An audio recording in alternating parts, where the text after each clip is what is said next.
When I started Microsoft, I didn't think of it as all that risky. I mean, I was so excited about what we were doing. It's true I could have gone bankrupt, but you know, I had a set of skills that were highly employable, and in fact, my parents were still willing to let me go back to Harvard and finish my education if I wanted to. And so then I got this incredibly conservative approach that I wanted to have enough money in the bank to pay a year's worth of payroll, even if we didn't get any payments coming in.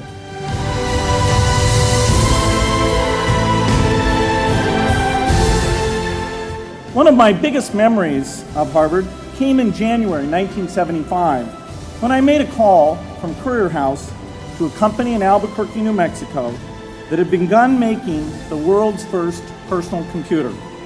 I offered to sell them software. I worried they would realize I was just a student in a dorm and hang up on me. Instead, they said, "We're not quite ready. Come see us in a month," which was a good thing because we hadn't written the software yet. From that moment, I worked day and night on the extra credit project that marked the end of my college education and the beginning of a remarkable journey with Microsoft. If you're going to start a company, it takes so much energy that it better overcome your feeling of risk. I don't think that you necessarily, if you're going to start a company, should do it at the start of your career. I think there's a lot to be said for working for a company, learning how they do things.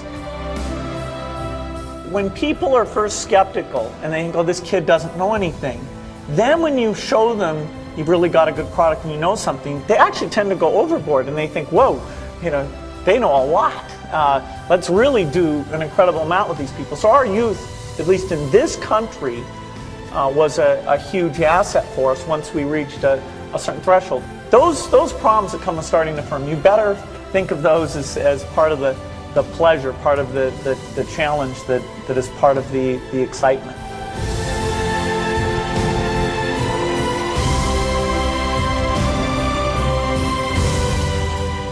You can't just keep doing the same old thing you were doing before.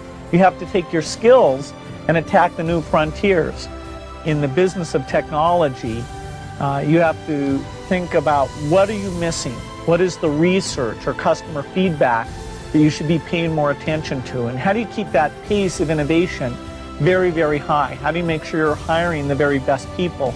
And that kind of focus has helped drive us forward through all the milestones the company has had. You've got to enjoy what you do every day.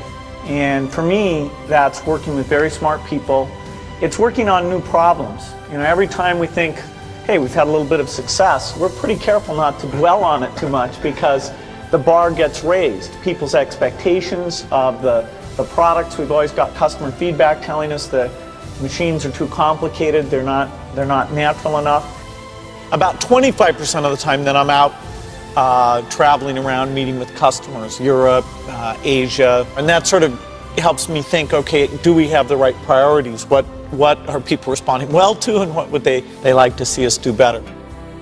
The competition, the breakthroughs, the research, but the computer industry, in particular software, I think is the most exciting, and I think I have the best job in that business. And you all have a chance to innovate. As you're thinking about your innovation, of course, you should go after any market that you think is interested in it. But a little bit, if you can also think, okay, does this innovation apply to those most in need? What are you going to do to make it cheap enough, simple enough? Figure out how to get it so it really, if possible, can extend out to the poorest. I wish I had learned more about that at a young age. And so you have an opportunity to do that.